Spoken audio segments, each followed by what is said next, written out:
Adlaw nga Biyernes karon mga kaigsuunan, petsa 8 sa bulan sa Hulyo tuig 2022. Ang pagbasa kinutlo gikan sa Ebanghelyo sumala ni San Mateo, Kapitulo 10, versikulo 16 ngadto sa 23. Si Jesus mingon ngadto sa iyang mga tinun-an, "Pamati kamo, ako nagpadala kaninyo nga sama sa mga karnero ngadto sa panon sa mga lobo. Busa, kinahanglan nga magmaigmat kamo sama sa bitin ug magmalumo sama sa salampati.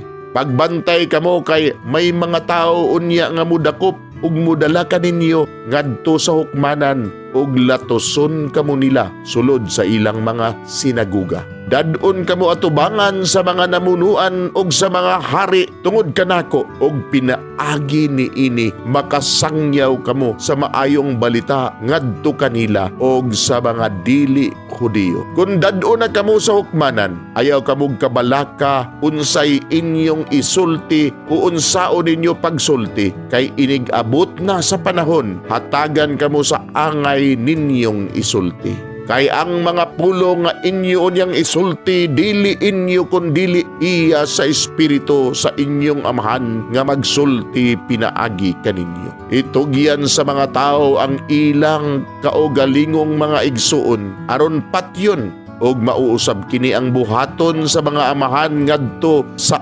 ilang mga anak. Makigbatok usab ang mga anak sa ilang mga ginikanan og ipapatay sila sa ilang mga anak. Dumtan kamo sa tanan tungod kanako apan maluwas ang mulahutay hangtod sa katapusan. Kung lutuson kamo sa katawhan sa usa ka lungsod, dangop kamo ngadto sa laing lungsod. Sultihan ko kamo, kasadili pa ninyo mahuman ng inyong buluhaton sa tanang lungsod sa Israel, muabot na ang Anak sa Tao. Mga igsuon, ang Ebanghelyo sa Ginoo, daygon ikaw o Kristo.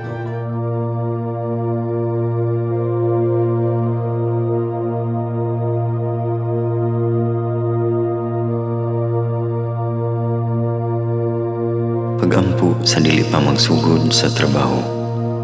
Magampo kita sa ngalan samahan sa Anak ug sa Espiritu Santo. Amen. Langit no namong amahan, sa among pagsulod nining trabahoan, among gidala ang imong presensya uban kanamo. Among gipamulong ang imong kalinaw, imong grasya, imong kaluoy, ug ang imong perpektong hanay sa among mga trabaho. Among gipadayag ang imong gahom labaw sa tanan diha sa mga butang nga among mahimo, masulti, mahuna-unaan ug mahukman sulod nining adlaw. Ginoo, nagapasalamat kami sa gasa sa kinabuhi niining bagong adlaw, niining kahigayunan nga kami nakasulod sa trabaho ug mamahimong parte niining nga grupo. Salamat sa mga gasa nga imong gitugyan kanamo. Hamong gamiton kini diha sa pagimaya kanimo. Hatagi kami sa kusog ug kadasig sa pagbuhat sa among mga trabaho. Panalangini ang among mga proyekto, mga ideya ug kusog, aron sa ingon bisan sa pinakagamay namong mga kalampusan, magahatag kini sa imong himaya. Ubani kami Ginoo sa among pagtrabaho nining adlaw. Puna kini nga lugar sa inspirasyon ug kusog. Tabangi kami nga magtrabaho isip usa ka grupo nga mapakita sa usag-usa ang kamaayo.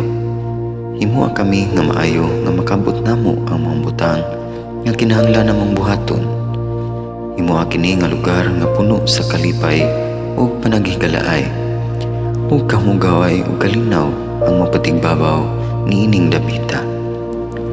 Ginoo, kung kami anaa sa kalibog, giyahi kami. Kung kami mawadaan sa kadasig ug paglaom, dasiga kami. Himua nga ang trabaho nga among gihimo ug ang paagi sa among paghimo niini makahatag unta kini og hugot nga pagtuo, kalipay ug pahiyom sa tanan nga among mahimamat karong adlaw. Panalangini ang among mga pamilya, among Pinoy-anan, among nasod. Himua nga magmatidud-anon kami sa pagtagad ug pag-amuma sa kalikupan ug sa tanang may kinabuhi, diha sa pagbuhat kanamo sa pagkabot sa imong pangandoy alang sa hustisya ug kagawasan. O Ginoo, sa among pagbiya nining lugara, tagay kami sa imong panalangin ug kaluoy sa among pagbiyahe. Panalangini ang among mga pamilya ug Pinoy-anan nga anaon ta sa maayong kahimtang sama sa among pagbiya kanila. Ginoo, salamat sa tanang butang nga imong nabuhat, sa tanang butang nga imong gibuhat ug sa tanang butang nga imong buhaton pa. Sa ngalan ni Jesus, among giampo diha sa tumang pagigugma ug pagpasalamat. Amen. Sa ngalan sa Amahan, sa Anak ug sa Espiritu Santo. Amen.